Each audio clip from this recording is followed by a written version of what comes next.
than I am. I'm going to be talking about this fast multipole method that I worked on. So let's go. Okay. So this is based on work that I undertook with my advisor, Leslie Greengard.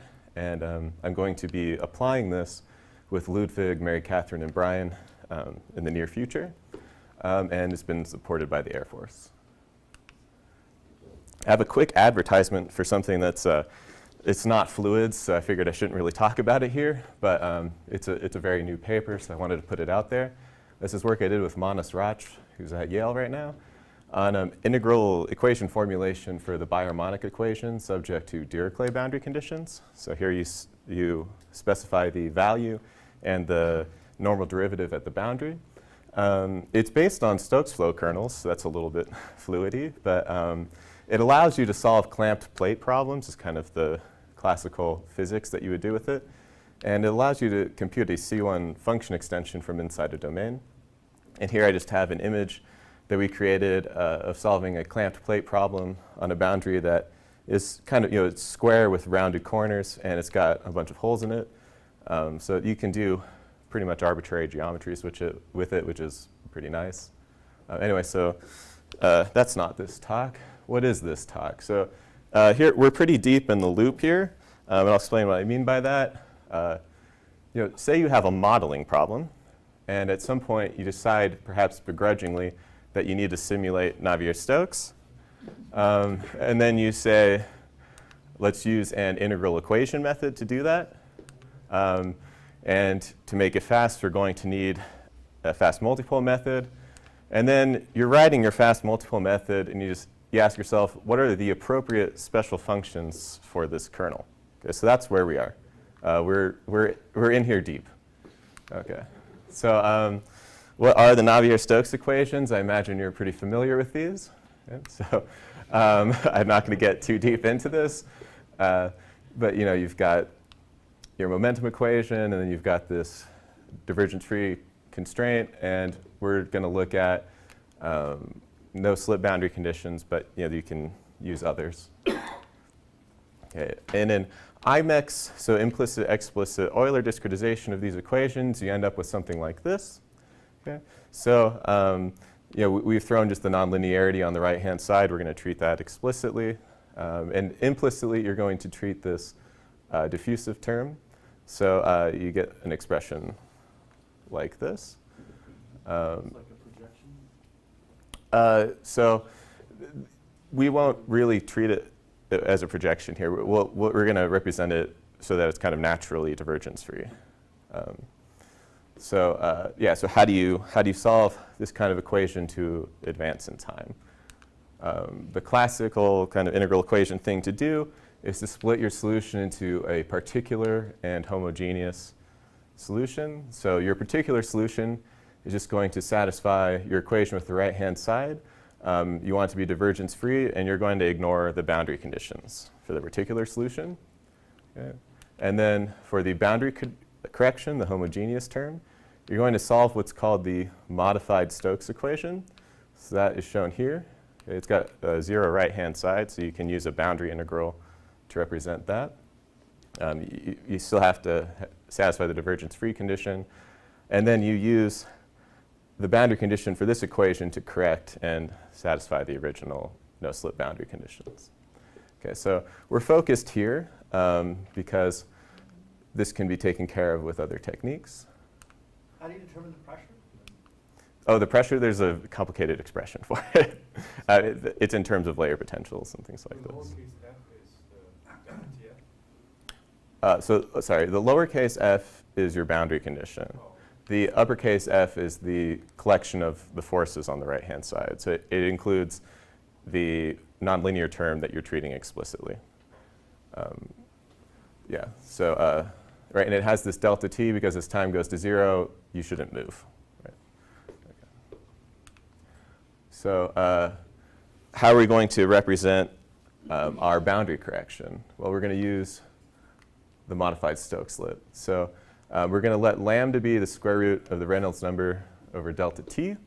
The fundamental solution of the modified Stokes equations is then given by the modified Stokes lit. So I write it this way. A lot of people write it in terms of the Laplacian minus the outer product of the gradients. So I write it this way. Grad perp here means like the 2D curl. So it's dy minus dx.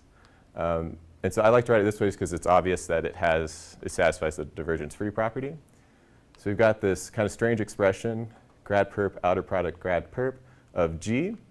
And g is the modified biharmonic Green's function. So the modified biharmonic Green's function is given by this expression. It's actually a scaled version of the Laplace Green's function and the modified Helmholtz Green's function subtracted from each other. So with the modified Stokes slit, you can compute your particular solution just by convolution in space. So this V satisfies the equation we had for the particular solution there. What's your modified Stokes equation? What's the modification? You just probably flipped right through it. Oh yes, so yeah, I can clarify that. So the modified Stokes equation has this guy here in it. Oh, yeah. It's a Brinkman. Right. Equation. Yeah. Sorry, I circled the wrong thing. So this isn't here normally in your Stokes equation. Yeah, right. Right, I typically move this scaling over here is why I circled that. Anyway, so yeah, you've got this kind of screening term. Okay, so this is your particular solution. And so we're kind of more concerned with actually the boundary correction, which we represent with a double layer potential. So you represent UH in terms of this double layer potential kernel, D, with some unknown density on, oh, that should be the boundary. Apologies. So that should be boundary of omega. D is given by this horrible long expression here. There's some interesting features of this. These have third order derivatives on the Green's function G. Both of these are, this part here can be thought of as a stream function, but this term is actually not a stream function, which is, I think, kind of interesting. And what else do we have here? I mean, so it's divergence free because GL here is the Laplace Green's function. So when you take the divergence of that, you get 0. So del tau is a tangential derivative and del... Yeah, del tau is a tangential and del nu is the normal derivatives. Okay. So you get, the main thing of concern to us is that we need to be able to evaluate octopole moments of G and even derivatives of that reliably. When you use this double layer potential and you enforce the no-slip boundary conditions, you get a second kind integral equation for sigma. For speed, you're going to want FMM or QBX or some similar technology. And you're going to need to be able to manipulate this kernel, g of xy, for the modified biharmonic equations. That's kind of what I was saying earlier. You really want to be able to do this well. Unfortunately, this kernel has kind of a strange feature. So right, this is our definition of G. Right? It's given as just kind of a Laplace kernel added to a modified Helmholtz kernel. And so you might ask yourself, why not use existing tech for log and K0 and add together? Okay. So this is a numerical experiment. We're just going to set up U as some quadrupole moments of G with random directions and weighting. We're going to run 2 experiments just to do the interior and exterior problems. So the circles are sources, and the x's are where we're going to evaluate to test the answer. So the circles are our SJs. Okay, so this is our exact solution, and the numerical experiment just says evaluate UL, perfectly to machine precision, evaluate UK perfectly to machine precision. So UL is the log part, UK is the K0 part. And then you ask, what is the error and floating point in evaluating U as U is UL minus UK? Okay.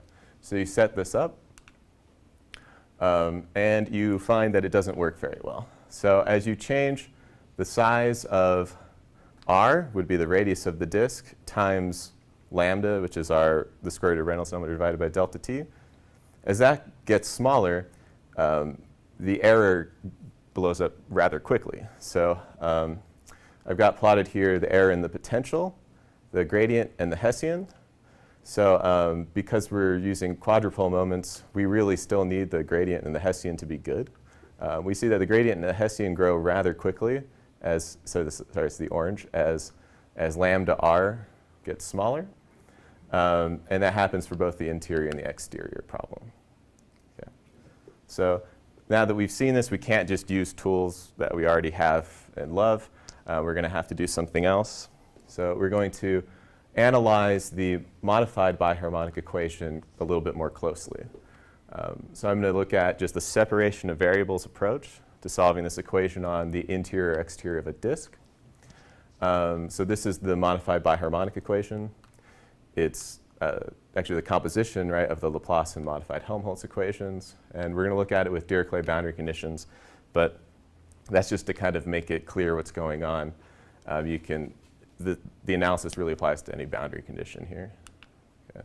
So for separation of variables, I'm sure this is pretty familiar to most people. You're going to represent your function in terms of modes in the theta direction, and you're going to have coefficients that depend on r. And when you use this kind of representation, this is the ODE that you get for your modes in the radial direction. Okay. So there's nothing too crazy happening here. You get the one for Laplace, and you get the one for Laplace minus lambda squared when you do the modified Helmholtz part. Okay. So what kind of solutions do we have for this ODE? It has 4 linearly independent solutions.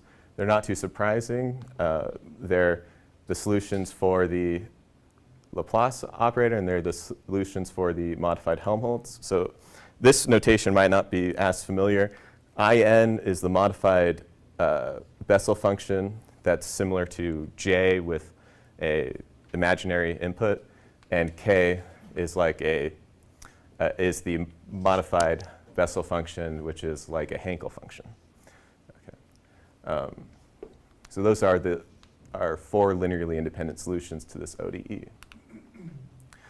For the interior problem, if you impose continuity at r equals 0, the functions r to the n and in are the appropriate basis for that problem. And for the exterior problem, imposing decayed conditions, you get r to the minus n and k to the n are the appropriate basis. Okay. And then your boundary condition, because you have 2 of them, determines the actual representation or solution. So I'll explain why just using r to the n and in is a bad basis. So this is the coefficient recovery problem, right? So if you impose the boundary condition on your modes, this is the system of equations that you get. It might not be immediately obvious why this problem is ill-conditioned, but it is an ill-conditioned problem as lambda r goes to 0. Intuitively, this is because in and r to the n are similar functions for small r. How similar? This is the asymptotic expansion for in, and we look at the first term, and it's lambda r to the n. Okay. So that's not great. For the exterior problem, what do we have? It's very similar. Okay, so this is your coefficient recovery problem. It's ill-conditioned for small r. And this is, again, because if you look at the asymptotics, they're basically the same function as lambda r goes to 0. This is a much uglier expression. You can ignore all of this. The first term from this is lambda r to the minus n. Okay. All right, so those are bad bases. What's a better basis? So we can define a new basis function for the interior problem, which is not asymptotically similar to r to the n, and in. And the way that you do it is almost too stupid. Pn is in, this new function we're going to define, Pn, it's going to be in minus some scale version of r to the n. Okay. So what does this function do? What are its properties? Well, Pn has a different leading order term for small lambda and r. It's actually 2 orders different. The pair r to the n Pn is much better conditioned. We'll see some numerical evidence of that. So it's a better basis than r and in the small lambda r regime. And Pn is still a solution of the ODE just because it's a linear combination of RDN IN. Also, this is important practically. It is simple to evaluate Pn with tweaks to existing software. So existing software allows you to evaluate IN really well, stably and accurately. And it took a while to develop that. So it would be kind of disastrous if Pn was hard to evaluate. But for small lambda r, the software is based on evaluating the Taylor expansion. So you just remove that term from the Taylor expansion. For large lambda r, these are actually very different functions.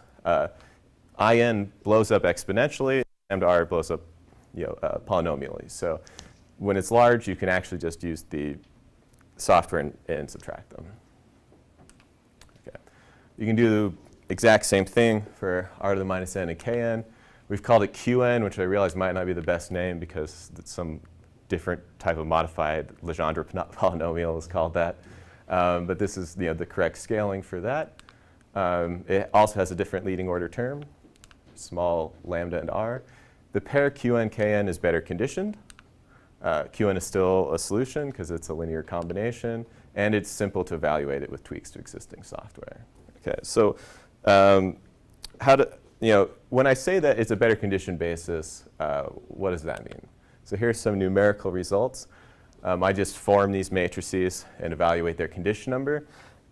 You actually need to scale the columns because it doesn't really make sense to talk about the condition number of a problem without doing that. So the condition numbers for the interior problem, we have r to the n in versus r to the n pn. Oh, that is small. So the new ones are in teal and the old ones are in orange. So the main takeaway from this is that you get these condition numbers that are really diverging for the older basis. And with the new one, they're diverging less so. Okay. In particular, as lambda goes to 0, they stay completely flat. For some reason, as r goes to 0, the asymptotics are a little bit different. It's because you have these logarithmic terms in there that they're not quite the same in the limit as r goes to 0 or as lambda goes to 0. So this is what you get for the interior problem. Okay, so you see pretty significant difference in the condition numbers. And then for the exterior problem, you see basically the same thing.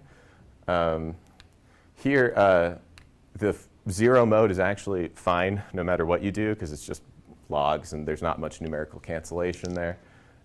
But even for the order 1 mode, you see quite significant difference between these. For the second order mode, for some reason, there's kind of this perfect cancellation. So as r or lambda goes to 0, qn and kn is a good basis. We show why that is in the paper. And then you see kind of just the same trend that you get these better condition numbers. I think I don't really have to convince this crowd, but often if you talk about condition numbers, people think it's a little bit gauche. Who cares? We always solve things with really bad condition numbers, and it turns out fine. So what's the practical effect of these condition numbers on solving the actual separation of variables problem? Well, so we'll set up a very familiar-looking numerical experiment. This time I threw in just a bunch of different quadrupole, dipole, and charges. Again, for the exterior problem, there are the circles on the outside. For the interior problem, there are these circles on the outside. For the exterior problem, there are these circles on the inside. We're going to run the experiment for several values of lambda and r. Yes? So why you don't let them mix? I noticed that you always want to leave a gap between them. Okay, I'll get to that. And the reason is in a couple bullet points here. So, then no, you don't have to. Okay. So what's the procedure? We evaluate u and dnu on the boundary. We solve the corresponding separation of variables problem with order n equals 50.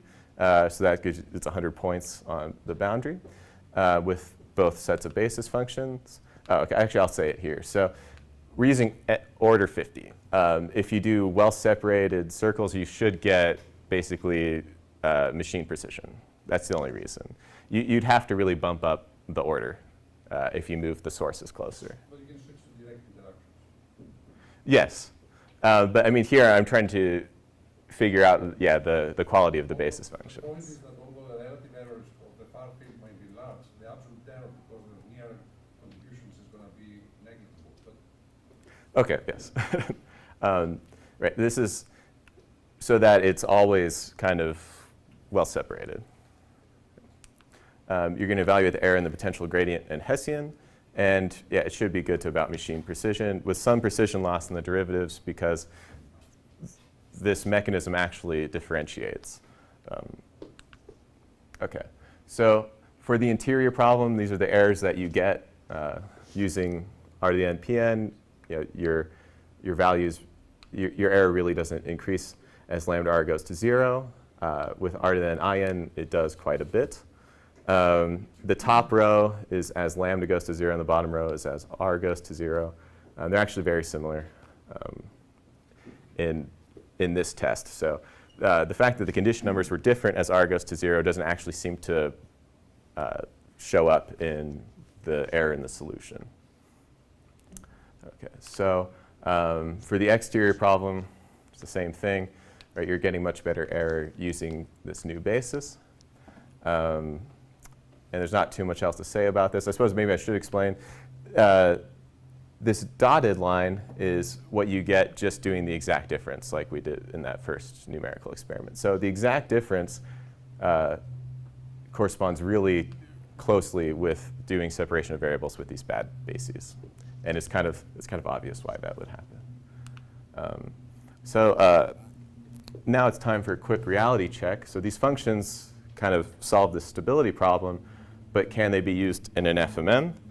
The answer to that is yes. So this is kind of a joke. You don't really need to read this. The translation operators exist for these functions. So what this is saying is if you represent your function in terms of the new multipole expansion for the exterior field, we have translation operators between the multipole expansions and the local expansions. So here I'll just highlight kind of what they look like. So your new coefficients going from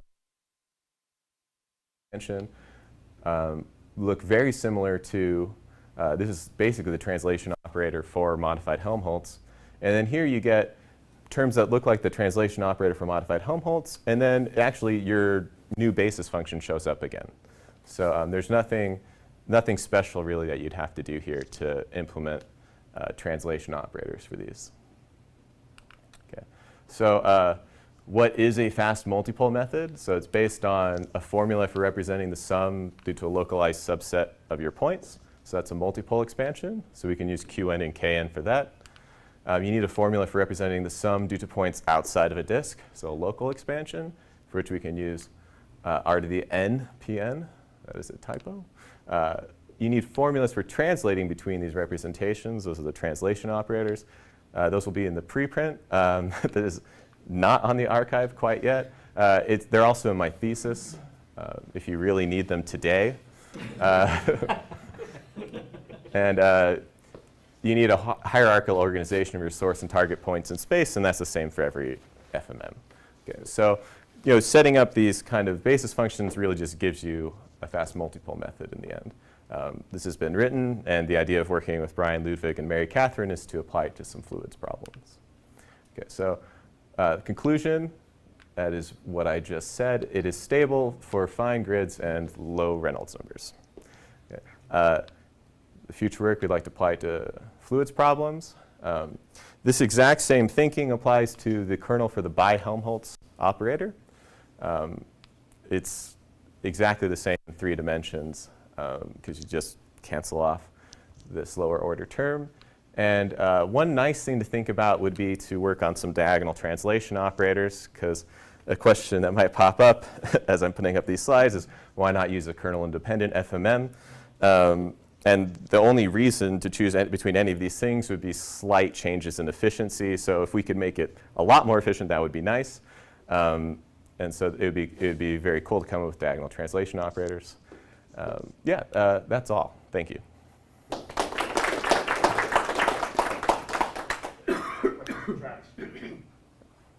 Low Reynolds Oh, number? Sorry, low Reynolds? Number not what? It depends on kind of the size of your grid and what your time step is. So lambda in that problem was square root of Reynolds number over delta t, and r is just the distance between points, like the finest points on your mesh, basically, because you're going to put a box around them in the FMM. So your mesh spacing will determine that as well. But once the product of those two is below, even like 10 to the minus 1, you start to lose a couple digits. And it's really devastating. So if if you had a Reynolds number that was kind of comparable to delta t, I don't know when that would show up. But so if it's only depending on r, if you refined your grid, you had a box of size 10 to the minus 5, you lost all your digits. So yeah, that's something I didn't emphasize, is that, right, the fineness of your grid is going to affect this. So since you have to satisfy a Courant condition anyway for the explicit part, Yes. you might be interesting to represent the answer to Mike's question in terms of that. Right. I haven't thought about that closely, no. So just a comment here. Yeah, as you're in the decreased lamina, if you're going to smaller delta t, what happens is your canyon becomes very highly peaked, Yeah. right? So the far field basically is junk, it is zero. Oh, You're computing very accurately the relative error of zero. And of course, you have to compute it accurately, but you can just screen it. It's basically screen interaction. no, this is the large end. Right? The large end, the modified Helmholtz kernel is basically nothing. On the lower end, it's actually more like log. Right? So you're taking the difference between log and log as you're doing that. As it gets smaller and smaller. So as you go to smaller delta t, right? That's when the problem is. Oh no, this is the opposite end. This is yeah. Because on canyon and the dependent FMM, we have problems when it's small delta t. When it's large delta t, we have no problems at all. Okay. Well, it depends if you're hitting this regime or not. Okay, so you're sorry, I missed that. So you're in the Yeah, this is the other regime. Yeah. And I'm not sure how these things would actually show up in a kernel-independent FMM, because it's set up very differently. Well, in the canyon FMM, you try to invert in the low regime when it's screening, you try to invert something that is basically all zeros. So Yeah, no, so that would be a problem. Yeah. But that's actually handled very naturally by just the regular functions. Maybe Nick and Adriana both have their questions. No, I got it. Okay. Oh, okay. Anyone have questions anymore? Very cool. Anyone else? Can I just ask, so in 3D, you said something, so the modified Stokes in 3D, or the biharmonic, modified biharmonic, do you have similar problems? Well, I mean, it's, right, the kernel for the modified biharmonic problem is basically going to be the difference of the Laplace and modified Helmholtz kernels again. And so you can't just use the tools separately. You'd have to do the exact same cancellation. So we're doing the cancellation analytically. Yeah. What's the modified by Helmholtz, or Oh, by Helmholtz is Helmholtz with one parameter applied to Helmholtz with another parameter. I guess people are interested in it who do non-local elasticities. So. All right, what was I saying? Travis once more then?